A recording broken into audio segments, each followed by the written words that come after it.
त्यांना या लढाईमध्ये किमान इतिहासाने हे म्हटलं नाही पाहिजे की या जिल्ह्यामध्ये एकही मरता बच्चा नव्हता, म्हणून ही निवडणूक लढणं क्रमपात्र आहे। याच्या नंतरची जी राजकीय भूमिका आहे ते आदरणीय राजकुमार भैया जाहीर करतील। आपल्या सगळ्यांचं सहकार्य आशीर्वाद अपेक्षित आहे। सर्व घटक, मी कधी जातीपातीचं राजकारण केलं नाही, धार्मिक राजकारण केलं नाही। मी लागलेली आग आहे त्याच्यावर पाणी टाकण्याचं काम केलं, पेट्रोल टाकण्याचं काम केलं नाही। मी अतिशय सकारात्मक विचारांनी ही निवडणूक लढणार आहोत। यानंतर मी राजकुमार भैयांना विनंती करतो। हो हो, जमाना झाला प्रवेश नाही, डायरेक्ट उमेदवारी।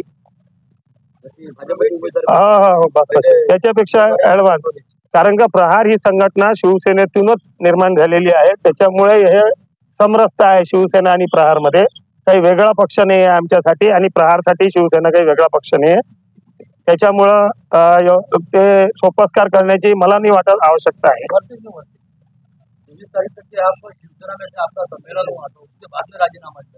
राजीनामा ऐसा लिखित में नहीं रहता, राजीनामा मन में आ गया कि शिवसेना लक्षात घ्या, शिवसेना किती काही म्हटलं तरी रक्तातून काढू शकतो का? हा भावनिक विषय आहे, मी पहिलेच सांगितलं, अतिशय भावनिक विषय। रक्तातून जात नाही शिवसेना, शिवसेना हा स्वभाव आहे, तो जाणार नाही। म्हणून ही निवडणूक आम्ही भगवा झेंडा घेऊनच समोर जाणार। स्वतःची ओळख लपवून आम्ही कधी समोर जाणार नाही। भगवा झेंडा आणि टिळा लावूनच ही निवडणूक लढवल्या जाईल।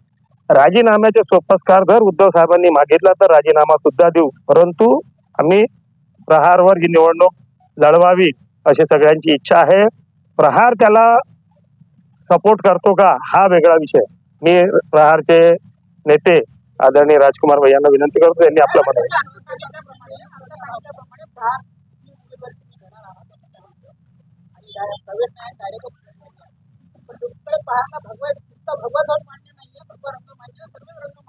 आहे ना, मी माझा रंग घेऊन समोर जाईल, यांची भूमिका काय आहे हे ठरवतील।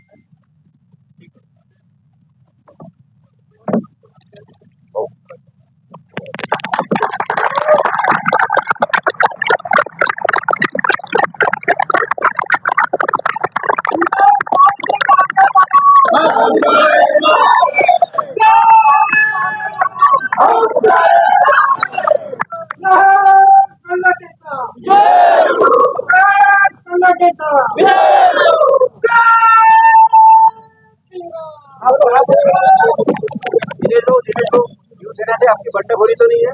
बिल्कुल नहीं, बिल्कुल नहीं।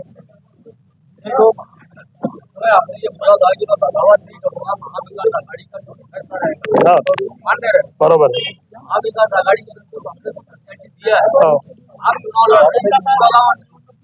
इसका क्या अर्थ निकालने का है, निकालो।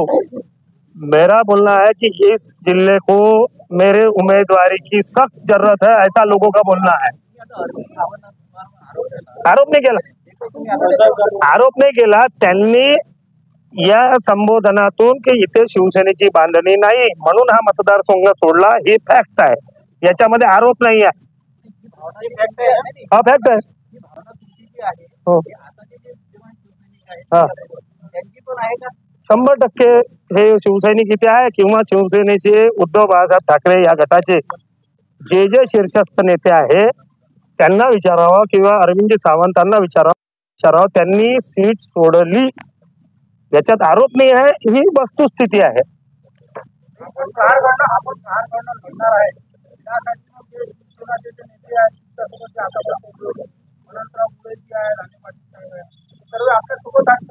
हे सर्व आता जसं जसं आम्ही मार्गक्रमण करू तसं होऊ शकते। त्यांचा प्रभाव त्यांच्या उपस्थितीमध्ये जेवढा आहे, त्यांच्या वेळ सांगेल ना।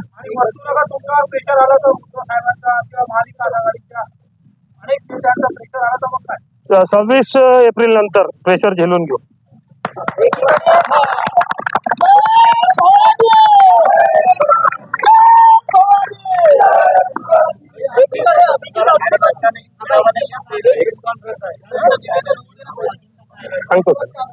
झालं का? प्रहार जनशक्ति पार्टी ने आज जो यहाँ प्रेस कॉन्फ्रेंस रखा है,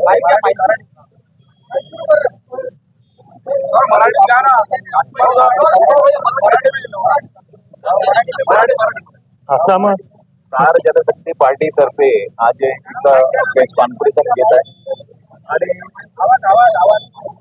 या कार्यक्रम मध्ये उपस्थित भाई आहे, आपले दिनेश बुबा आहे, बंडूभाऊ आहे,